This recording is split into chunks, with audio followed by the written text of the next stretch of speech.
성령의 법이라고 하는 제목으로 함께 말씀을 나눌 것입니다. 우리는 지난 몇 주 동안에 복음의 핵심 진리를 배웠습니다.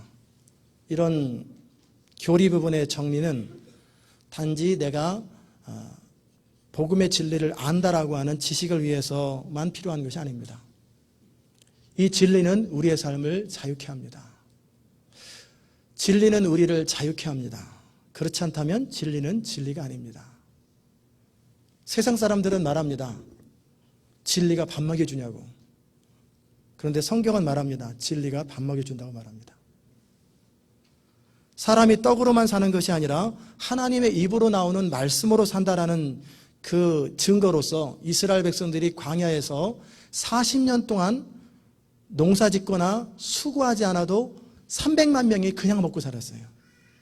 그게 하나의 증거입니다. 제 말은 어떤 요행을 바라는 것이 아니라 하나님의 진리는 그 진리대로 사는 사람에게 모든 풍성함으로 채우신다라는 거예요. 그리고 모든 것에서 자유케 하는 능력이 있다라는 거예요. 예수님은 물고기 2마리와 보리떡 5개를 가지고 눈에 보이는 증거, 어른들만 5,000명이 물고기 2마리와 보리떡 5개를 가지고 실제 먹이는 역사가 일어나요. 필요할 때는 그런 일이 일어납니다. 이 시대에도 하이드베거라고 하는 여자 전도자가 초콜릿을 가지고 아프리카 아이들을 나눠주려고 하는데 초콜릿이 모자라요. 그래서 기도하는데 초콜릿이 500개로 늘어나 버린 거예요. 그래서 초콜릿이 500개가 됐어요. 그래서 그냥 나눠주는 거예요. 진리는 우리를 자유케 합니다. 우리가 자유하지 못하는 멍해들이 있지요. 먹고 사는 문제들, 질병들, 가난들, 갈등, 싸움, 기타 우리가 살아가는 동안은 많은 이런 문제들, 프로브럼이라고 하는 이 문제들을 어떻게 해결할까? 사람들은 열심히 노력하고 최선을 다하고 뭔가 보다 나은 합리적인 대안들을 과거의 경험을 통해서 합리적인 대안들을 하면은 좀 더 나을 거라고 생각하지만 어느 정도 보태면 됩니다. 그러나 성경은 뭐라고 말하냐면 우리가 이런 모든 문제에 있어서 자유할 수 있는 비결이 있다. 그것은 진리를 아는 것이다. 그러면 이 땅에서도 그 자유함을 누리게 되는 거예요. 물론 이 땅에 악이 존재하고 믿지 않는 자들 속에서 역사하는 사단의 강력한 도전이 있고 시스템적으로 제도적으로 문제가 있어서 우리가 예수 안에 거할 때 아담보다 더 월등한 위치에 있지만 누리는 이 땅에서의 삶 속에 누리는 영적인 축복은 아담보다 더 풍성합니다. 그러나 이 땅에서 삶은 아담보다 조금 모자라는 상태에 있게 됩니다. 그러나 나중에 우리 주님 다시 오시면 정말 상상할 수 없는 그런 풍성함을 실제 누리게 됩니다. 그럼에도 불구하고 이 땅에서 우리가 진리를 정확하게 알게 되고 진리 안에서 자유를 누리게 되면 어떤 일이 생기냐면 먼저 내면의 평화가 일어납니다. 조금도 마음에 어떤 문제나 환경이나 상황을 통해서 염려하거나 두려워하거나 근심이 없어요. 완전한 자유가 일어나는 거예요. 두 번째는 기쁨이 흘러넘칩니다. 우리 마음속에 기쁨이 계속 뭔가 모르게 기쁨이 흘러넘치는 인생. 세 번째는 삶 속에 형통함이 일어납니다. prosper life. 정말 풍성함이 계속 일어나는 거예요. 그리고 형통하는 일이 일어나는 거예요. 저는 단지 예수를 잘 믿으면 자식 잘 되고 건강해지고 사업 잘 된다는 그런 식의 복음을 전하고 싶은 생각은 없어요. 각 사람의 수준에 따라 풍성함을 추구하는 정도가 다르기 때문에 일률적으로 복을 이게 복이다라고 말하고 싶은 생각은 없어요. 어떤 사람은 신령한 축복을 더 소중히 여기기 때문에 바울 같은 사람은 그리스도의 고난에 거하기 위해서 일부러 죽음까지 가는 거예요. 스스로 가요. 예루살렘에 가면은 죽습니다. 이 띠임자, 허리를 쫄라맸던 이 띠를 빼면서 이 띠임자는 예루살렘에 가면은 잡혀가고 죽게 됩니다. 그런데 바울이 스스로 가는 거예요. 또 어떤 사람은 하나님 나라를 위해서 사람들을 주께로 돌아오게 하는 일들을 위해서 살아가는 사람이 있어요. 그게 기쁨인 사람이 있어요. 만약에 그걸 안 하면은 견디지 못하는, 그러니까 아프리카 오지 아마존 저 구석구석에 가면서 전기도 안 들어오고 물도 제대로 좋지도 않은 곳에 일부러 가는 거예요. 그러면서 거기서도 기쁨과 충만함을 누리는 거예요. 또 어떤 사람은 하나님 나라를 위해서 사업을 하면서 그 수입을 가지고 어떻게든지 최선을 다해서 일해가지고 하나님 나라와 하나님의 교회를 세우려고 최선을 다하는 그런 사람들의 삶 속에 그 풍성함도 있습니다. 그렇기 때문에 각 사람마다 추구하는 게 다르고 부르심이 달라요. 그렇기 때문에 이것만이 복이다라고 말할 수는 없어요. 그러나 분명하게 말씀드리는 것은 그 마음에 갈등이 없다라는 거예요. 진리를 알 때 그 마음에 갈등이 없고, 두 번째는 그 마음속에 중심에 원하는 것, 정말 원하는 것이 이루어지더라는 거예요. 간절한 소망, 소원을 따라 살아가면서 조금도 부족함이 없이 사는 거예요. 우리 인생이 왜 힘드냐면 내가 원하는 것이 이루어지지 않기 때문에 힘든 거예요. 뭔가 내가 이 정도를 원하는데 그것에 모자라는 축복이 있기 때문에 그냥 체념하고도 살고 포기하고도 살지만 그것 때문에 인생이 힘든 거거든요. 그런데 그게 다 이루어지는 거예요. 그게 진리를 알 때 누리는 축복이에요. 그렇다면 이 땅에서 어떻게 천국을 누리고 살아가야 합니까? 그렇다면 왜 천국을 잃어버렸는지 거기서부터 출발을 해야 돼요. 아담이 천국을 잃어버렸으면 잃어버린 데서 왜 잃어버렸고, 그럼 어떻게 다시 천국을 얻을 수 있는지 거기서부터 출발하지 않으면 첫 단추가 잘못 꼬이면 계속 해봐야 안 되는 거예요. 처음 잘못된 신라관의 지점, 천국을 잃어버린 그 지점에서 무엇이 문제였는가를 보고 그 부분을 해결하면 우리는 다시 하나님의 풍성함을 누리는 거예요. 아담이 잃어버린 게 뭐였냐면, 잘 들으십시오. 하나님으로부터 이 땅을 다스리고 정복할 권세를 아담은 받았어요. 그런데 그 하나님으로부터 받은 이 땅을 다스리고 정복할 권세, 그 권세를 사단에게 속아서 빼앗겼습니다. 하나님의 명령을 어김으로, 그 하나님의 율법이라고 하는 것은 지키면 복이 임해요. 신명기 28장 여러분이 집에 가서 보시면 하나님의 말씀을 지키고 하나님의 말씀을 누리는 그 말씀대로 살아가는 사람에게 주어지는 축복은 나가도 복을 받고 들어와도 복을 받고 떡반죽 그릇이 복을 받고 그가 하는 모든 일이 다 잘 되는 거예요. 어느 한 곳에 안 되는 게 없이 모든 게 잘 되는 게 율법을 지키면서 이루어지는 축복이에요. 그런데 하나님 말씀을 무시하고 안 지키면은 나가도 저주를 받고 들어도 저주를 받고 되는 일이 하나도 없고 그냥 나만이 아니라 가족들과 종들과 모든 사람들이 다 저주를 받는 거예요. 인생이 너무너무 안 풀리는 거예요. 이게 하나님 말씀을 어긴 죄예요. 그런데 아담은 그 하나님의 말씀을 어긴 거예요. 그리고 나서 죄가 아담의 삶 속에, 그리고 아담의 후손인 모든 인류의 삶 속에 죄가 들어오니까 죄의 대가는 사망이잖아요. 사망이 왕노릇한 거예요.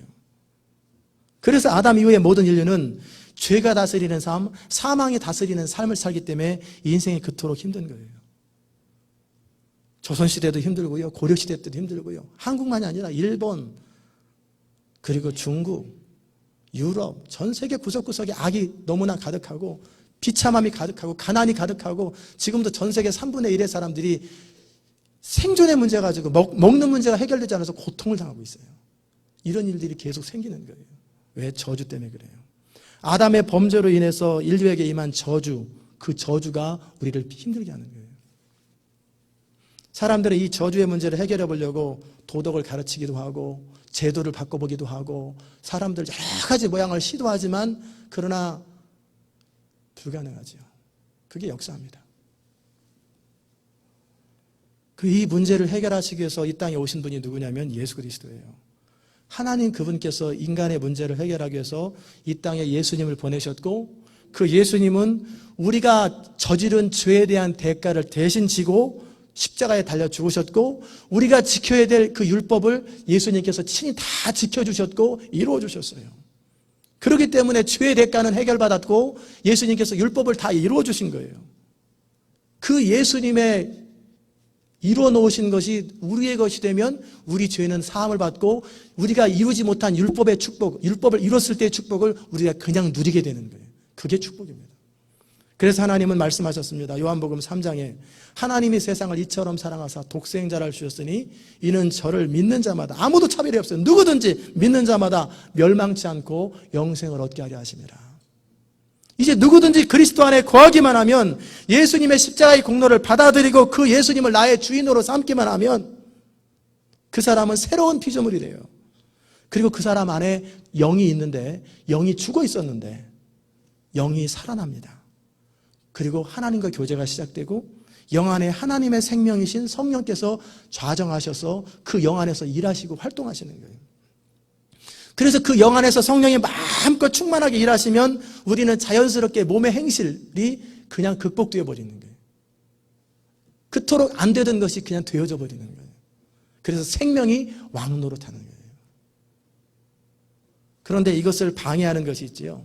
이 시간에도 졸게 만드는 거예요. 마귀가 이렇게 쭉 보니까 졸려다 정신을 차리신 분이 한두 분 있는 것 같은데 잠시 진리를 듣지 못하게 만들고 헷갈리게 만드는 세력이 있다는 거예요.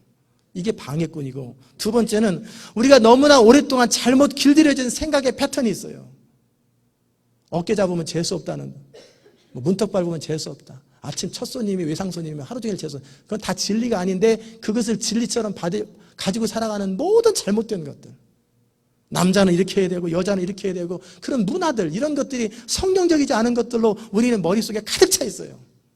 이것이 첫 번째 우리를 방해하고, 그 다음에 이 세상의 경험들, 아예 안 돼버렸으면 좋은데 어떨 때 될 때도 있고 안 될 때도 있으니까 그 어쩌다 된 거 하나 붙들고 계속 그걸 추구하며 살아가는 우리의 경험들, 감정적인 상처들, 옛 습관들, 몸의 충동들, 이것들을 통해서 역사하는 강력한 죄의 세력과 배후 역사는 사단의 역사들, 이것이 하나님의 축복을 가로막더라는 거예요. 그리고 이 세상 신이, 마귀가 혼미케 해서 진리를 보지 못하게 만들고 듣지 못하게 만들고 들어도 헷갈리게 만들어버리는 거예요. 그게 혼미케 하는 영이 있다는 거예요. 그러므로 이 모든 것을 극복하고 승리하며 충만한 삶을 살아가려면 우리가 지난 몇 달 동안 우리가 배웠던 것처럼 우리의 신분, 우리의 상태를 정확하게 아는 것이 필요합니다. 이제 우리는 그리스도 안에 거할 때 새로운 피조물이 됐어요. 따라서 합시다. 나는 그리스도 안에 거하면 새로운 피조물이 된다. 네, 그거예요. 새로운 피조물이 됐다는 것은 이제 더 이상 죄가 우리를 다스릴 권한이 없어요. 우리가 스스로 허락하면 몰라도 죄는 더 이상 우리를 해할 권한이 없어요. 그리고 동시에 죄의 결과로 찾아오는 모든 비참함들이 우리 삶 속에 있을 일이 없는 거예요. 하나님의 자녀가 되면 우리가 율법을 다 지키는 것과 안 지키는 것과 상관없이 무조건 다 용서를 받았고, 그리고 그리스도의 영이 우리 안에서 역사할 때 우리 영이 그리스도의 영과 하나가 돼요. 완전히 주와 합한 자는 한 영이라고 그러고 한 영이 되는 것. 그리고 우리가 영적인 법칙대로 살아가면서 우리는 그리스도와 한 영이 되기 때문에, 그리스도가 사망의 권세를 다스리고 이겼기 때문에 우리도 이긴 것이고, 그리스도가 하나님 보좌 우편에 앉아 계시기 때문에 우리도 하나님 보좌 우편에 동일하게 앉아 있는 상태가 우리의 영적인 현주소라는 거예요. 이렇게 우리가 우리의 신분, 우리의 정체성을 정확하게 알면 자유함이 거기서부터 시작되는 거예요. 중심으로 예수 그리스도를 나의 주님으로 구세주로 받아들이면 우리의 과거와 현재와 미래의 죄가 다 용서함을 받았고, 그리고 영원히 우리의 미래는 보장된 거예요. 그리고 우리가 스스로 그리스도를 거절하지 않으면 우리는 멸망당하지 않습니다. 이 모든 것은 예수님께서 십자가에서 이루어놓으신 거예요. 그리고 그 예수 그리스도 안에 거할 때 우리는 그리스도와 한 몸이 되고, 성도는 한 지체가 되고, 그리스도와 한 영이 되어서 우리는 권한으로서, 의지로서 주님께 일하시도록 우리를 내어드릴 때 그 주님께서 우리를 통해서 일하시기 시작하면 그리스도의 능력이 우리 삶 속에 발휘되는 거예요. 그러면 강력하고 놀라운 일들이 일어나기 시작해요. 그러게 우리가 취해야 될 태도는 우리의 상태가 어떤 상태고 우리의 위치가 어떤 위치냐. 믿는 자에게는 합법적으로 마귀는 우리를 해할 권한이 없어요. 죄가 우리를 어떻게 할 권한이 없어요. 믿는 자에게 마귀가 어떻게 참소하거나 어떻게 하려고 하는 것은 속일 때예요. 우리를 속일 때, 우리가 어떤 존재인지 알지 못하도록 생각을 분산시키고 이해하지 못하도록 하기 때문에 우리가 스스로 넘어지는 거예요. 그렇기 때문에 너무나 많은 교회에서, 제가 지금까지 40년 넘게 교회 생활을 하면서 바라본 많은 사람들은 그 풍성함을 누리지 못하고 교회만 다녀요. 초라하게 살아요. 여전히 삶을 극복하지 못해요. 진리를 모르기 때문에 그렇고 진리가 적용되지 않기 때문에 그래요. 그러므로 우리가 로마서 6장에 말한 대로 우리 몸을 불의의 병기로 죄에게 드리지 말고 의의 병기로 하나님께 드리라고 하는 것, 그래서 그 경건을 연습하고 우리의 생각, 즉 마음을 하나님 말씀으로 새롭게 하는 거예요. 이 시간도 하나님 말씀이 선포될 때 여러분의 잘못된 생각이 있으면 바꾸는 거예요. 근데 안 바꾸고 버티면서 계속 내 생각을 고집하면 그 고집하는 만큼 자유함이 없어지는 거예요. 생각을 계속 바꿔나가는 거예요. 그리고 우리의 몸을 하나님이 기뻐하시는 거룩한 산제사로 드리기 시작하는 거예요. 이것을 습관처럼 하는 거예요. 그러면 죄는 저절로 극복되고 마귀의 세력은 저절로 물러가고 저주가 사라졌기 때문에 원래 우리에게 허락된, 인간에게 허락된 모든 하늘에 속한 풍성함과 이 땅에 속한 모든 풍성함을 마음껏 누리고 이것이 나만이 아니라 우리 가족과 우리 주변 모든 사람들과 우리 지역과 선교지에 확장되는 거예요. 이 풍성함이. 그게 하나님 나라의 원리입니다. 그리고 중보기도를 통해서 정말 하나님 나라가 누룩처럼 퍼지도록 하는 건 이게 하나님의 사람들이 할 일이에요. 그러면 우리는 완전하진 않지만, 천국처럼 완전하진 않지만 이 땅에서 우리가 한 번도 꿈꿔보지 못하고 보지 못한 풍성함을 누리는 거예요. 내 잔이 넘치나이다. 그냥 이 정도면 감사하지 뭐. 이게 아니라 실제 내 잔이 넘치는 거예요. 흘러 넘치는 거예요. 아무것도 부족함이 없는 거예요. 뭔가 아쉬운 것이 하나도 없는 거예요. 풍성함이 흘러 넘치는 삶. 그게 크리스찬 라이프예요. 저는 이 복음을 위하여 저의 삶을 드렸고 여러분도 이 복음을 위해서 여러분의 삶을 드릴 수 있기를 중심으로 바랍니다. 왜냐하면 그렇게 우리의 삶이 이 하나님의 복음을 위해서 드려지잖아요. 그러면 여러분이 일생을 사는 동안에 무엇을 먹을까, 마실까, 뭘 입을까 이런 거 고민 전혀 안 합니다. 그냥 이런 것은 저절로 이루어지는 것입니다. 저절로 이루어져요. 내가 좋아하는 일을 하면서 내가 즐거워하면서 그냥 저절로 채워지는 거예요. 다 채워지는 거예요. 이게 하나님 나라의 원리예요. 왜냐하면 마귀가 우리의 모든 축복을 빼앗았는데 마귀를 짓밟아버리고 모든 축복의 문을 다시 여는 거예요. 그러면 원래 인간에게 허락하셨던 모든 축복이 쏟아지기 시작하는 거예요. 그래서 그 풍성함을 마음껏 누리는 것, 이게 성도의 삶이에요. 믿습니까? 그럼 누리셔야 돼요. 이게 복음이에요. 그래서 사도 바울이 내가 복음을 부끄러워하지 아니하노니 이 복음은 모든 믿는 자에게 구원을 주시는 하나님의 능력이 된다는 거예요. 부부간에도요, 이 복음에 임하면 이기심이 사라집니다. 부부간에 왜 싸웁니까?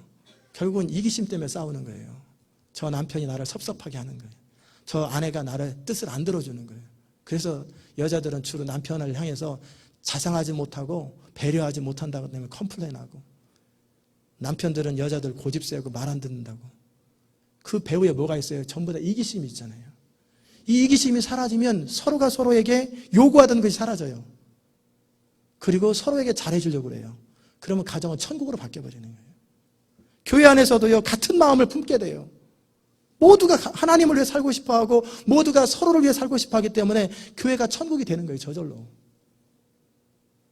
그리고 이 지역에서도 나라에서도 확장되는 거예요, 천국이. 그러기에 우리 믿는 자가 할 수 있는 가장 큰 애국이 뭔지 아세요? 세금 잘 내는 것도 애국이지만 그거보다 더 큰 축복은 이 복음을 누리고 복음을 확산시키는 거예요. 그러면 이 나라 전체가 천국이 되어버리는 거예요. 그게 하나님의 사람들이 해야 할 일이에요.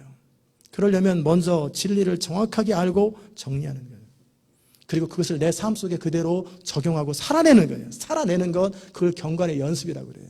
진리를 아는 것만으로 되는 것이 아니라 그렇게 내 삶 속에 살았을 때 삶 속에서 하나님의 그 원리가 적용되는 거예요. 기독교는 그냥 참고 버티는 게 아니에요. 시집살이 하려면 귀머거리 3년, 벙어리 3년, 소경 3년 해가지고 그 정도 지나가야 그건 기독교가 아니에요. 그거는 죄에 빠진 사람들 속에 살아가는 삶의 모습이지 기독교는 그렇게 버티는 게 아니에요. 극기훈련이 아니에요. 여러분 제발 연단이라고 하면서 그 참고 버티지 마세요. 그게 아니에요. 정말 우리 안에서 십자가의 복음이 우리 안에서 그대로 적용되기 시작하면요, 성령의 열매가 저절로 맺혀지기 시작하고요, 그 다음에 우리 마음의 평화와 인격적인 성숙함과 온유와 겸손하신 그리스도를 본받게 되고 성령의 9가지 열매가 주렁주렁 맺히기 시작하는 거예요. 그러면 우리 삶 속에 성령 충만한 삶과 함께 열매 맺는 인생을 살아가게 되는 거예요. 이건 단지 이론적으로 그러는 게 아니라 삶 속에서 실제 누리는 거예요. 날마다 이것을 연습하는 거예요. 우리가 얼만큼 하나님의 말씀으로 살아내느냐에 따라서 우리 삶은 풍성함이 결정되는 거예요. 그러게 날마다 자기를 쳐서 죽기까지 복종하며 우리 안에서 성령께서 마음껏 일하실 수 있도록 내어드리는 거예요. 그러면 우리 안에 영 안에서 성령이 일하시기 시작하고, 그러면 우리 삶이 바뀌기 시작하고, 우리의 습관들이 깨지기 시작하고, 우리의 죄들이 영향력을 툭툭 잃기 시작해요. 그러면 삶 속에 하나님의 축복과 풍성함들이 임하기 시작하는 거예요. 그게 하나님 나라의 원리예요. 이런 것이 모든 사람들에게 임할 때 얼마나 하나님의 축복이 있겠습니까? 그래서 반복적으로 그래서 알아야 될 일이 뭐냐면, 죄에 대해서 죽고 그리스도 안에서 산 자라는 것이 뭔가를 알라는 거예요. 죄에 대해서 죽는다는 것. 이제 아담의 범죄 이후로 죄는 우리를 다스렸어요. 우리를 계속 공격하고 참소했어요. 그리고 그 결과로 우리 인생을 비참하게 만들었어요. 그런데 우리 옛사람은 그리스도와 함께 죽었기 때문에, 또 예수님께서 죄에 대해서 죽으셨기 때문에 죄와 나와는 상관이 없는 것으로 죄에 대해서 죽은 자로 여기는 거예요. 더 이상 죄의 대가를 지불할 필요 없고 죄의 저주를 우리가 받을 필요가 없어요. 죄가 우리를 지배할 권한은 없고, 죄를 말미암아 우리에게 찾아온 불행함들, 가난함들, 저주들, 질병들, 갈등, 고통, 두려움, 기타 우리 인생의 풍성함에서 모자라는 모든 것이 죄로부터 오는 거예요. 그런데 이 모든 것이 십자가의 희생으로 해결됐다라는 거예요. 예수님께서 다 이루셨다라고 할 때 잘 들으십시오. 사람들이 여기서 계속 무너져요. 다 이루셨다라고 그러면 우리는 우리 죄가 용서받아서 나중에 천국 가는 문제가 해결되었다고, 천국 가는 티켓 하나 딴 것으로 생각하는데 그게 아니에요. 그건 기본이고, 주님께서 다 이루셨다라는 것은 우리가 율법을 어김으로 말미암아 죄가 우리에게 찾아오고 죄의 결과로 사망이 왕노릇하면서 인생의 모든 불행, 가난, 저주, 질병, 갈등, 두려움, 막막함, 무의미함, 인생의 허무함, 미래가 보장되지 않음, 이 모든 것을 예수님께서 해결하셨다라는 거예요. 다 해결하셨다라는 거예요. 그것을 위해서 예수님이 달려 죽으신 거예요. 율법의 저주를, 율법대로 살지 못한 인간의 죄에 대한 저주를 다 받으셨고요. 하나님의 진노가 쏟아지셨고요. 그리고 예수님은 살면서 율법을 다 이루셨어요. 그러니까 십자가 안에서 우리가 어떤 혜택을 누리냐면, 예수님을 그대로 믿음으로 받아들일 때 우리는 값없이 의롭다함을 받는다라는 말이 뭐냐면, 죄의 대가는 예수님이 대신 지셨고, 우리가 율법을 다 이루지 못했어도 율법을 다 이뤄놓으신 예수님의 세크리파이스, 그 공로를 내 것으로 여기는 거예요. 그러면 어떻게 되겠습니까? 죄의 대가를 받을 필요가 없고 율법을 지킨 하나님의 모든 풍성함을 내가 누리는 거예요. 그게 그리스도 안에서 누리는 하나님의 축복이에요. 이 희생, 예수님의 죽으심을 받아들이고 그 예수님을 나의 주님으로 모시면서 예수님과 함께 죽고 예수님과 함께 살게 될 때 우리는 더 이상 인생에서 방황할 필요가 없어요. 고통당할 필요 없어요. 그게 바로 죄에 대해서 죽었다라는 거예요. 그러기에 죄는 더 이상 우리를 참소할 권한이 없고, 우리를 이길 권한이 없고, 우리를 무너뜨릴 권한이 없고, 죄의 결과인 사망과 저주가 우리 삶 속에 있어야 될 이유가 없는 거예요. 여러분의 집에 불법 침입자가, 도둑이 와서 같이 살고 거기에 뱀이나 지렁이들이 막 사는데 그들이 거기에 살 권한이 없잖아요. 쫓아내버려야 되잖아요. 약을 쳐버리든지 경찰에 신고하든지. 우리 삶 속에 죄가 임할 권한이 없고 죄의 결과로 비참함과 이런 저주들이 임할 일이 아무것도 없는데, 근데 크리스찬의 삶은 그것을 가지고 살더라는 거예요. 그러면서 뭐라고 하냐면 주께서 나를 연단하신다. 아니에요. 새로운 피조물이 되면 첫 번째는 이렇게 진리로 말미암아 생각이 바뀌는 거예요. 두 번째는 말이 바뀝니다. 언어가 바뀌는 거예요. 그러기에 죄에 대해서 죽었다라는 걸 이미 이제 말씀을 드렸기 때문에 죄를 극복할 수 있고 죄를 거절할 수 있고 죄의 결과를 우리가 안 누려도 된다라는 거예요. 그러기에 우리가 이제는 죄를 바라볼 때 아유, 내가 연약해서 그냥 죄를 짓지. 그런 생각하면 죄가 여지없이 여러분을 공격합니다. 아유, 내가 원래 체력이 약해서 결결하는 게 정상이지. 이런 생각하면 체력이 약해가지고 골골합니다. 오늘은 내가 너무 피곤하니까 내가 이렇게 쓰러지는 게 정상이지. 50살이 되면 50견이 임하는 게 정상이지. 이런 말을 하고 살고 마음으로 초청을 하는 거예요. 죄의 저주인 모든 이런 나쁜 것들을 초청하고 살아요. 나는 가난하고 못 배웠기 때문에 가난하게 사는 건 마땅하지. 그러면서 그런 말을 하고 살아요. 그러니까 입에서 그런 걸 믿고 살고 그런 걸 말하고 사니까 자연스럽게 합법적으로 초대한 거 아니에요. 죄야 들어오너라, 가난아 들어오너라, 질병아 들어오너라, 막 들어오느라고 초청하니까 좋다고 들어와서 그 사람을 사로잡는데 이걸 연단이라고 말하면 이게 얼마나 어리석은 일이에요. 미련한 거죠, 사실은. 미련해서 겪는 거예요, 전부 다. 이해되셨습니까? 죄로 말미암아 저주의 상태가 우리하고 상관없어요. 이제는 하나님의 원수가 아니에요.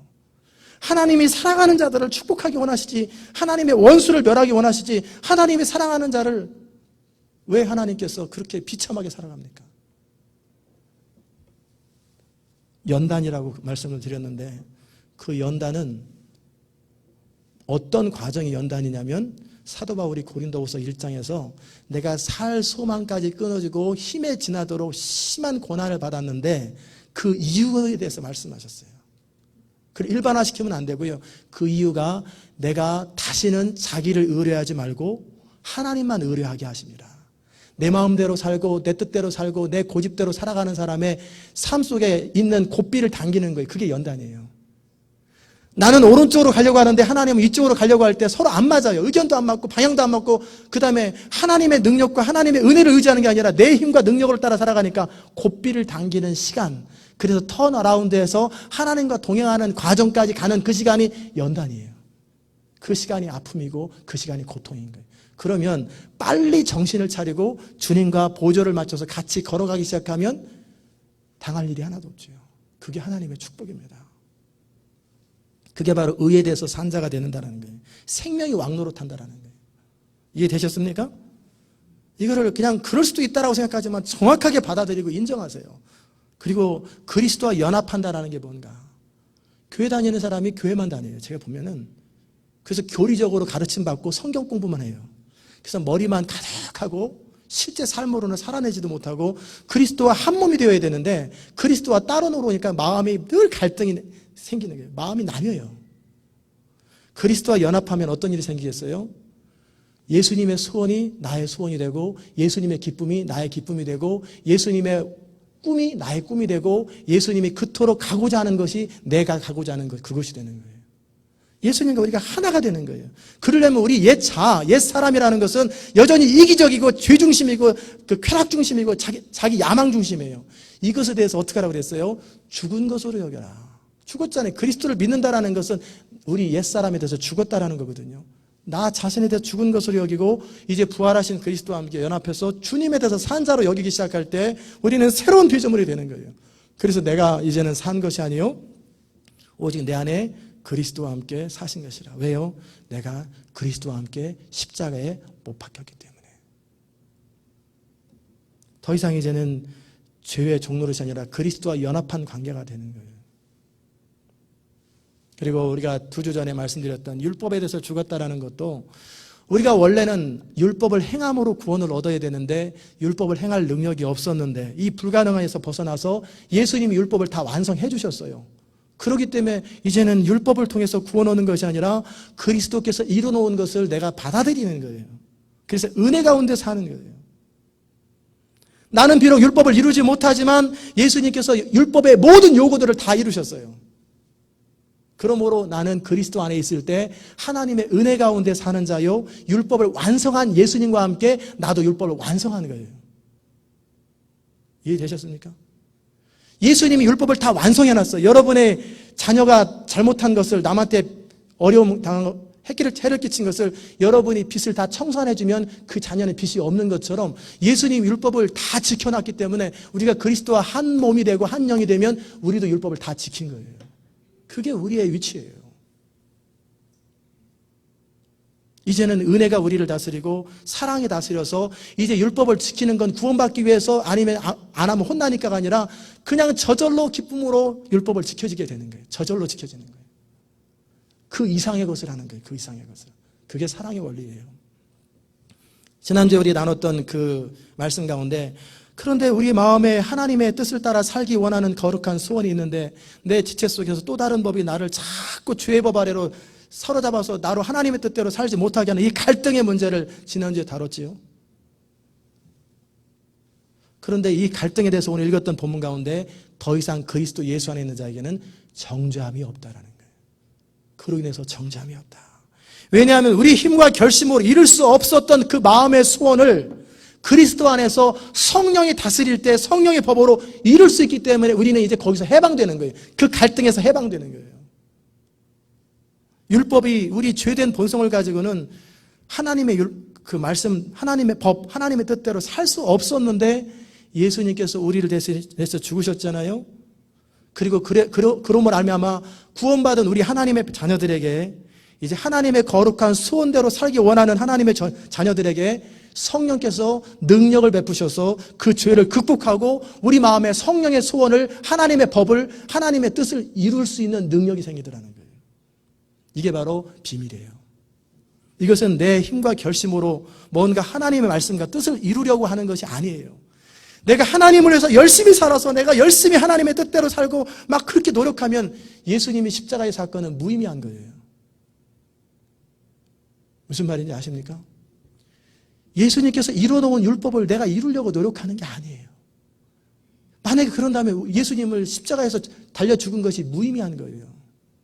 여전히 인생의 짐을 내가 지고 살아내려고 막 애쓰니까 예수님께서 답답해하는 거예요. 수고하고 무거운 짐자들아 다 내게로 오라. 내가 너희를 쉬게 하리라 그러는데 예수 믿으면 믿을수록 더 힘들어. 인생이 더 바쁘고 더 괴롭고 더 무거워요. 이건 지금 뭔가 잘못 가고 있는 거예요. 자기 부인이 뭔지 아세요? 이 세상과 가치관과 이 정욕에 대해서 부인하는 것도 자기 부인입니다. 그러나 그보다 더 큰 의미의 자기 부인이 뭐냐면 내 힘과 결심과 노력으로 하나님의 법을 이룰 수 없다라는 것을 인정하는 게 자기 부인이에요. 따라서 합시다. 무슨 말인지 모르신 것 같은데 내 힘과 결심과 노력으로 하나님의 법을 이룰 수 없다. 하나님의 뜻을 이룰 수 없다. 그걸 정확하게 인정하는 것, 그게 자기 부인이에요. 우리의 안에 있는 정욕과 욕심을 우리 힘으로 극복할 수 없어요. 그렇다면 주님이 십자가에서 죽으실 필요가 없어요. 도덕적으로 윤리교육을 시키면 되죠. 그러나 불가능한 거예요. 이런 얘기하면 어떤 사람들은 크리스찬들은 약해 빠져가지고 스스로 극복하지 못하고 무기력하게 주님을 의지하고 사냐? 그렇게 말하는 사람이 있어요. 어리석은 사람입니다. 겉으로 드러나는 사회적인 법의 율법의 요구는 혹시 본인이 이뤘을지 몰라도 율법의 본질적인 내용은 뭐냐면 살인죄를 저지른 거나 마음으로 다른 사람을 미워하는 거나 본질적인 내용은 똑같아요. 그래서 똑같은 지옥불에 들어가요. 마음으로 누구를 미워해도 똑같은 죄예요. 내가 실제 다른 남자나 다른 여자랑 간통을 하지 않았어도 마음으로 누군가를 그런 마음을 품기만 해도 간음죄가 똑같이 인 거예요. 그러면 그게 율법의 본질이에요. 그럼 무슨 수로 우리가 율법을 이루겠어요? 그러기에 내가 할 수 없는 것을 할 수 없다라고 말하는 것은 약한 게 아니라 정직한 거예요. 내가 할 수 없기 때문에 할 수 있는 방법을 추구하는 것은 지혜로운 거지 미련한 게 아니에요. 내가 할 수 없기 때문에 할 수 없다고 고백하는 거예요. 또 어떤 사람은 이렇게 말합니다. 다른 사람을 보면서 그것도 못하냐? 사람마다 자기가 잘하는 부분이 있고요. 자기가 못하는 부분이 있어요. 다 달라요. 그러기에 내가 못하는 부분, 안 되는 그 부분에 있어서도 할 수 없음을 고백하면서 하나님이 일하시도록 하는 거예요. 그러기에 제가 드리는 말씀의 내용은 뭐냐면 스스로 자기 의로움을 자기 노력으로 자기 의로움으로 하나님을 기쁘시게 하지 말라라는 거예요. 우리 의는 더러운 옷 같고 우리의 마음은 만물보다 더러워서 쓰레기 같은데 그걸 가지고 하나님을 기쁘시게 하려고 하는 시도가 얼마나 우습겠어요. 이제는 내려놓는 거예요. 그래서 그리스도, 우리 의가 되시는 그리스도를 붙드는 거예요. 내 스스로 할 수 없는 것을 중심으로 인정하고 우리 안에 거하시는 성령을 중심으로 인정하고 항복하는 마음으로 주님을 의지할 때 우리 스스로 힘으로 안 되던 것이 되어지더라는 거예요. 실제 이루어지더라는 거예요. 그리고 그러한 삶이 우리 몸에 배면은 이것이 성령의 능력으로 사는 거예요. 여러분 가운데 이런 고백을 하시는 분이 있을 거예요. 어떤 분은 나도 기도했는데요. 하나님 도와달라고 기도하고 그랬는데 안 도와주던데요. 그런 질문하시는 분이 계실 거예요. 저도 기도하고 의지한다고 했는데 왜 성령이 역사 안 하시죠? 이런 고백하시는 분이 있을 거예요. 그에 대한 분명한 정답은 그 문제에 대하여 할 수 없다라는 것을 고백하셨는 거예요. 사람들은요, 내가 그 문제를 여전히 핸들하면서 주님께서 나를 좀 헬프해주고 서포트해주는 것을 원해요. 주님은 절대 그렇게 역사 안 합니다. 여러분이 평생 동안 그런 식으로 시도해도 전혀 주님은 역사 안 하십니다. 그런데 그렇게 하니까 기도가 안 되는 거예요. 주님께서 주도권을 주시고 이니셔티브를 칠 때만이 그때서부터 일하시는 분이시지, 주님은 종으로 일하시는 분이 아니고 주님은 왕으로 일하시고 주인으로 일하시는 분이세요. 그런데 내가 여전히 사업의 핸들을 붙들고 주님께서 이 부분만 도와주시고 이 자금 좀 어려울 때 이것만 도와주시고 이것만 도와주시는 거, 내가 네 꼬봉이냐? 그걸 기도라고 하고 있냐? 그러니까 네 인생이 안 풀리는 거다. 주님이 그러는 거예요. 얼마나 많은 사람이 그런 식으로 기도하잖아요. 뽀빠이, 주님 뽀빠이 도와주세요. 그러면 뽀빠이 가서 한 번씩 도와주고 됐습니다 가세요. 그리고 자기가 또 살아내는 거예요. 그게 뭐예요? 여전히 자기가 주인인 거예요. 이래서 인생이 안 되는 거예요. 이해되셨습니까? 아닌 사람은 내가 할 수 없다고 확실하게 포기하고 하나님의 은혜를 기다리는 사람은 겸손한 거예요. 절대적인 무력함이에요. 나는 할 수 있는 능력이 없습니다. 설교자인 저는 한 편의 설교도 할 능력이 없어요. 설교를 원고를 준비한다 할지라도 이것을 제대로 성령의 감독으로 전하려면 성령이 일하지 않으면 불가능하기 때문에 절대적인 무력감 속에서 할 수 없음으로 고백하고 주님을 주인으로 정식으로 인정하는 거예요. 성령께서 주인 되실 때 그분께서 주도권을 가지고 내 속에서 일하는 거예요. 나는 사업을 할 능력이 없습니다. 어쩌다 이 사업을 했는데 정말 이 사업을 할 능력이 없습니다. 주님이 그만두라면 제가 그만하고요. 아니면 주님이 일하십시오. 이제는 주님이 도와주는 게 아니라 주님이 직접 하십시오. 나는 주님이 시키는 대로만 하겠습니다. 절대적인 무력함과 항복선언이에요. 그러면 이런 사람은 절대 자기 의로움을 드러낼 수 없어요. 설령 그 결과가 아름답고 선해도 내가 잘했다라고 흐뭇해할 수가 절대 없어요. 자기 바닥을 아는데, 내가 할 수 없는 걸 분명히 아는데 그 일이 이루어졌다고 내가 했나요? 다른 사람이 했지. 다른 분이 하셨거든요. 그게 하나님의 나라의 원리예요. 어떤 사람은 하나님의 은혜를 의지한다고 기도하다가 어느 정도 해결의 가능성이 보면 알겠다 하면서 또 스스로 막 앞으로 막 나가고, 그게 뭐예요? 그래서 인생이 안 풀려요. 그러면 또 코너에 또 맡기면 또 좀 기도 막 하다가 또 보면 또, 그러니까 한평생 그렇게 쳇바퀴를 도는 거예요. 잠언의 11월 달 달력에 10장 22절에 보면 이런 말씀이 있어요. 여호와께서 주시는 복은, 우리 교회 달력에 써 있어요. 여호와께서 주시는 복은 사람으로 부하게 하고 근심을 겸하여 주지 않느니라. 하나님이 우리에게 뭔가 복을 주실 때는 그러다가 한 대 무너지고, 복 받았다 무너졌다, 복 받았다 무너졌다, 시소가 아니에요.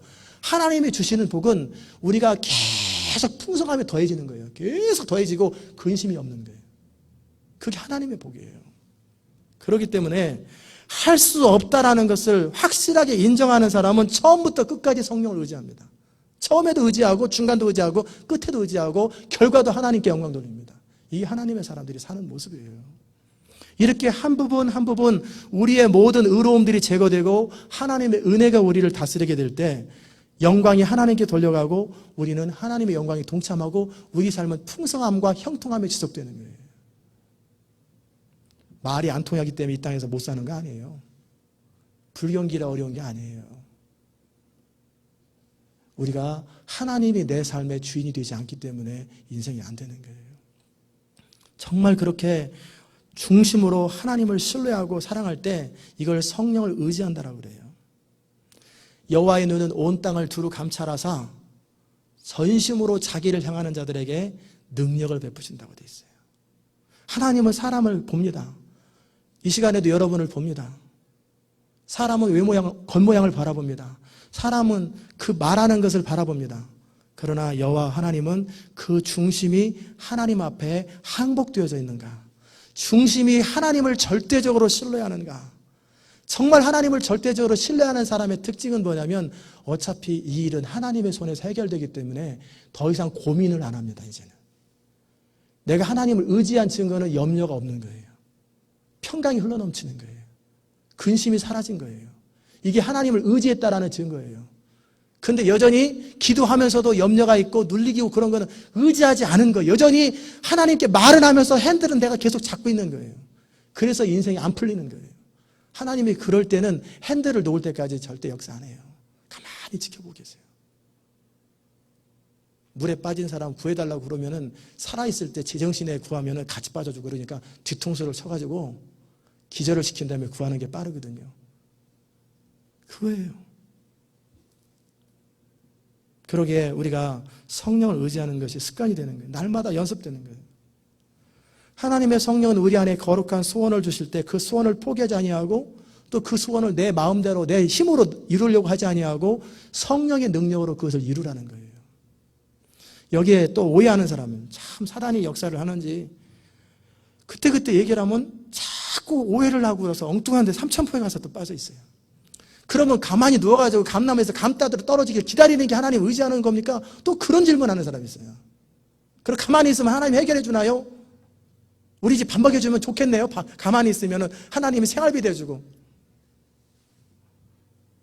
정신을 차리십시오. 그게 아니고 가만히 있는 게 아니라 우리 안에 성령이 역사하시고 소원을 가지고 있을 때 우리가 그 문제에 대해서 할 수 없음을 절대적으로 항복하고 그리고 하나님을 신뢰하고 의지하는 마음으로 주님 앞에 서 있을 때 주님께서 우리에게 말씀하시고 우리에게 소원을 주시고 우리로 하여금 어떤 행동을 하도록 어떤 일을 하도록 우리 가운데 부담을 주십니다. 그것을 순종해 드리라는 거예요. 홍해 앞에서 가만히 있으면 홍해가 건너집니까? 모세가 홍해 앞에 서서 홍해가 갈라지도록 기도하고 갈라진 상태에서는 가만히 있으면 어떻게 됩니까? 지나가야죠. 그 지나가고 나면은 또 모세가 기도해야 이집트 군대가 빠져 죽죠. 하나님과 우리가 함께 동역하는 거예요. 그러게 크리스찬의 삶은 하나님 혼자 하시는 성령님 혼자 하는 게 아니에요. 그리고 우리 혼자 하는 게 아니에요. 불가능해요. 하나님과 우리가 같이 함께 적극적으로 동역할 때 우리의 삶 속에 하나님이 일하시는 거예요. 이것을 감각적으로 알아야 돼요. 하나님의 성령은 우리가 하나님의 성령을 따라 거룩한 소원을 따라 살기 원하시고요. 우리 안에 있는 죄의 정욕과 이생의 자랑과 안목의 정욕을 거절하기 원하는데 내가 협조하는 건 뭐예요? 이것을 죽은 자로 여기고 성령을 따라 살기를 원해야 돼요. 그런데 이 소원은 거절하고 죄의 정욕을 따라 살기를 소원하고 그냥 조금만 더 해요. 조금만 더 해요. 이러고 있는 사람에게 어떻게 성령이 일하실 수 있겠어요? 그렇지요? 죄에 대해서는 죽은 자로 여기고 그리스도로 옷 입고 날마다 이빨을 닦듯이 우리의 태도를 다스리는 거예요. 하나님 앞에서 죄에 대해서는 죽은 자로 여기고 의에 대해서 하나님의 뜻에 대해서는 산 자로 여기고 그것을 이룰 수 없기 때문에 주님 나와 함께 하소서 내 소원은 이쪽입니다. 나는 이쪽이 내 소원이 아니고 이쪽 하나님의 뜻과 하나님의 거룩한 소원이 내 소원입니다. 그러나 이것을 지킬 능력이 없사오니 주님이 역사하소서. 이렇게 할 때 성령께서 일하기 시작하는 거예요. 하나님은 간절히 찾는 자를 만나주십니다. 하나님은 중심으로 하나님을 사랑하는 자들을 사랑을 베푸십니다. 사람들이 하나님을 사랑한다고 하지만 사랑의 깊이가 너무너무 얇아요. 자기가 원할 때만 하나님 사랑해요. 그리고 원치 않을 때는 언제 그랬냐는 듯이 자기 뜻대로 살고 싹 고개를 돌려버리는. 그렇기 때문에 하나님께서 그의 삶 속에 하나님의 풍성함을 줄 수가 없어요. 하나님을 중심으로 사랑하십시오. 하나님은 사람을 보시고 은혜 줄 자에게 은혜를 주시는 거예요. 은혜 줄 자에게 은혜를 주시지 아무에게 주는 게 아니에요. 은혜 줄 만한 사람에게 줘요. 이 시대는 정말 하나님의 사람이 필요합니다. 교회 다니는 너무 많은 사람들이 잘못된 삶의 철학을 가지고 있어요. 교회 다니면서 하나님의 능력을 사용해서 자기 자신 잘 되는 걸 바라고 이렇게 이기적인 크리스찬들이 너무나 많아요. 그러니 하나님이 그 사람을 통해서 일하실 수가 없어요. 그 사람의 능력을 베풀 수가 없어요. 그 중심에는 죄로 가득 차 있고 중심에는 이기심으로 가득 차 있어요. 그러나 그 중심이 그것이 아니라 하나님 나라를 소원하고 하나님의 뜻을 소원하고 예수님처럼 나의 양식은 하나님 아버지의 뜻을 행하고 그 일을 온전히 이루는 것이 내 양식입니다. 그러면 우리가 마음이 약해서 마음은 원인데 육신이 약해서 나도 그게 잘 안 되네요. 그게 아니라 이 이전의 내 삶에 대해서는 죽은 자로 여기고 주님 나도 그게 내 소원입니다. 나도 하나님의 뜻이 내 소원이고 하나님의 그 말씀을 이루는 것이 내 소원입니다. 나는 이게 내 소원입니다. 주님이 내 안에서 역사하시는 그 성령의 소원을 내 것으로 여기고 성경에 말하는 약속을 내 것으로 여기고 그것을 주장하고 그것을 기도하고 그것을 선포하고 끊임없이 그것을 계속 기도하는 거예요. 그게 하나님의 사람이 사는 모습이에요. 그렇게 살아갈 적에 그 사람을 통해서 하나님이 일하시는 거예요. 전 세계적으로 얼마나 많은 사람이 고통당하며 살아갑니까? 우리 주변에 얼마나 많은 사람들이 이 능력과 축복의 복음을 몰라서 초라하게 살아갑니까? 교회 안에서도 이 하나님의 은혜를 알지 못하기 때문에 날마다 갈등하고 괴로워하고 번민하고 살아가는 사람이 얼마나 많아요. 이런 사람에게 복음의 앰베서더, 대사 역할을 감당하는 것이 크리스찬의 삶인데 내 코도 석자니까 뭐 다른 사람이 돌아볼 겨를이 없어요. 그러니 누구를 통해서 하나님이 일하시겠어요? 교회들이 전부 다 그러고 있으니 어떤 교회를 통해서 하나님이 일하시겠어요? 하나님의 심장이 터지는 거예요. 답답한 거예요. 이 아침에 나온 여러분에게 거룩한 소원이 있으시길 바랍니다. 하나님의 소원을 이루기 위해서 자신의 전부를 드리고자 하는 사람에게 하나님은 모든 충만함으로 채우시는 거예요.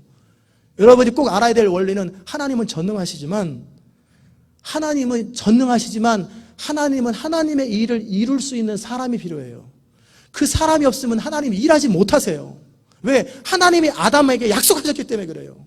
이 땅을 다스리고 정복하는 것은 사람의 일이지 하나님의 일이 아니에요. 사람이 하나님의 능력과 하나님의 자원을 사용해서 이 땅 이루어야 되는데 죄에 빠진 인간은 마귀의 종노릇이 나고 있으니까 이 땅이 이렇게 비참한 거예요. 하나님은 스스로 일하시는 분이 아니세요. 하나님은 사람을 통해서 일하셔요. 하나님의 사람을 통해서 일하시는 거예요. 그러게 그 의지가 하나님을 소원하고 그 마음의 중심의 사모함이 하나님을 추구하는 바로 그 사람.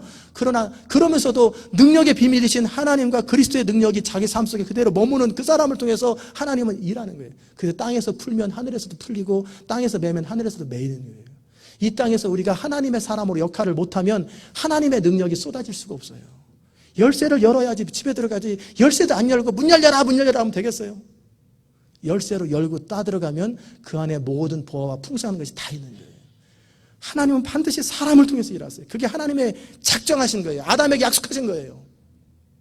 지금은 공중의 권세 잡은 자와 사단이 이 세상을 다스리지만 하나님이 원하시고 피조물들이 원하는 것은 하나님의 사람, 하나님의 뜻에 의해서 다스림을 받고 하나님의 소원을 따라 살아가는 사람, 하나님의 말씀을 이루기 위해서 자기의 전부를 드릴 줄 아는 그 사람이 등장하기를 바라는 거예요. 이스라엘의 다윗이 등장하기 바라는 것처럼 모세가 등장하기 바라는 것처럼 그런 하나님의 사람이 등장할 때 그 사람에게 모든 능력을 쏟아 부어주시는 거예요. 그런 사람이 등장하면 하나님의 능력을 쏟아 부어주세요. 그리고 그 사람을 통해서 일하시기 시작하는 거예요. 여러분이 그런 사람이 되어야 돼요. 그 사람이 하나님의 대안입니다. 이 시대는 그런 사람이 너무 필요해요. 너무너무 필요해요. 그저 하루 세끼 먹고 사는 건 질병 들리고 문제 있는 거 그 문제 해결해 주기 위해서 하나님이 필요하면 하나님이 너무나 유치합니다. 너무나 유치해요. 그건 저절로 되는 거예요. 그냥 선포가 말하면 그냥 되는 거예요. 이 땅에 하나님의 복음을 가지고 땅을 정복해 나가는 거예요. 영적인 하나님의 나라, 사람들을 한 사람 한 사람 주께로 돌아와서 그들을 양육하고 세워서 하나님의 나라 원리를 알게 하고 그들이 하나님의 뜻을 따라 살아가는 것을 배우게 하고 가르치게 하고 그들로 또 일하게 하고 그들로 또 일하게 하면서 누룩처럼 하나님 나라를 확장하는 것, 그게 하나님 나라의 원리예요. 그게 제가 하려고 하는 것이고 여러분이 해야 할 일이에요.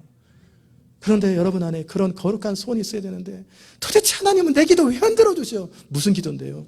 사업에서 경기가 안 좋아요. 소원이 맨날 그 소원밖에 없으니 그 인생이 안 풀리는 거예요. 하나님은 그런 사람 소원 안 들어주세요. 그건 악인이에요. 악인. 왜냐하면 하나님 나라와 하나님의 뜻을 추구하면 이 모든 것은 다 된다고 이방인들이 구하는 거니까 네가 구하지 않아도 다 된다고 하는데 24시간 구하는 게 맨날 그것만 구하니 그 기도를 하나님이 들어줘야 될 이유가 뭐가 있어요? 너하고 나하고 도대체 무슨 마음이 통하냐? 손바닥도 맞아야 소리가 나는데 네 생각과 내 생각은 너무나 다르고 네 마음과 내 마음은 너무나 다르고 너의 추구하는 것과 내가 추구하는 너무너무 다른데 내가 어떻게 너를 통해서 일할 수 있겠니? 답답하다. 제발 정신 좀 차려라. 이 아침에 여러분에게 그러는 거예요. 이 CD를 듣는 모든 사람에게 정신 좀 차리라고 그러는 거예요.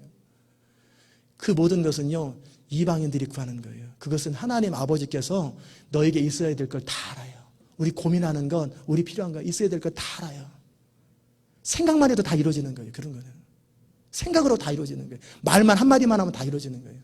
그러나 우리 중심이 하나님의 나라와 하나님의 의를 추구하는 거예요. 하나님과 우리가 똑같아지는 거예요. 예수님과 우리가 한 마음 한 뜻이 되고 한 꿈, 한 비전을 갖는 거예요. 그게 하나님의 사람들이 사는 모습이에요. 그럴 때 우리 삶은 제가 서두에 말씀드렸던 모든 아담에게 허락된 축복들, 그리스도 안에서 우리에게 허락한 모든 축복을 그냥 안전히 쏟아부는, 덩굴 채우는 것처럼 그 신령한 축복과 함께 이 땅의 풍성함과 함께 영원한 축복과 함께 모든 것이 막 쏟아지는 게 하나님의 사람의 삶이에요. 전 여러분이 그렇게 살기를 바랍니다. 여러분과 제가 정말 그렇게 살아드려야 이 땅에 하나님 나라가 이루어져요. 이 땅에 잃어버린 자들이 죽게 돌아와요. 하나님의 소원은 잃어버린 자들이 하나님께 돌아오는 것이고, 돌아온 하나님의 사람들이 하나님의 통치와 다스림을 받는 것이고, 하나님의 풍성함을 함께 누리고 하나님의 영광을 찬양하는 것, 이게 하나님의 소원이에요. 저는 바로 여러분과 제가 이 아침에 말씀을 듣는 모든 자들이 바로 그런 은혜를 충분히 누릴 수 있기를 주의 이름으로 축원합니다. 기도합시다.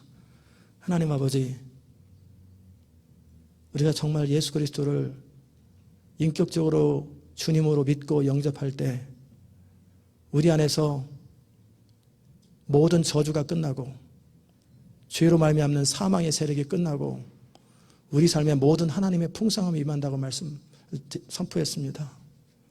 그리고 이제는 우리는 하나님의 대사가 되어서 하나님의 뜻을 선포하고 이루는 하나님의 사람이 되어서 이 땅에 살아갈 때 모든 능력이, 하나님의 능력이 우리를 통해서 발휘되고 기름 부음이 쏟아진다고 선포했습니다. 하나님, 이 아침에 이 말씀을 들은 자들의 가슴 속에 그런 열망, 그 거룩한 소원들, 그 거룩한 열망과 소원들이 그의 마음, 그의 영혼을 사로잡을 수 있도록 은혜 베풀어 주시옵소서. 그러기에 우리 삶 속에서 경건에 이르기를 연습하며 날마다 하나님의 사람 되기를 소원하는 귀한 복이 있게 하여 주시옵소서. 감사드리며 예수님의 이름으로 기도드리옵나이다. 아멘.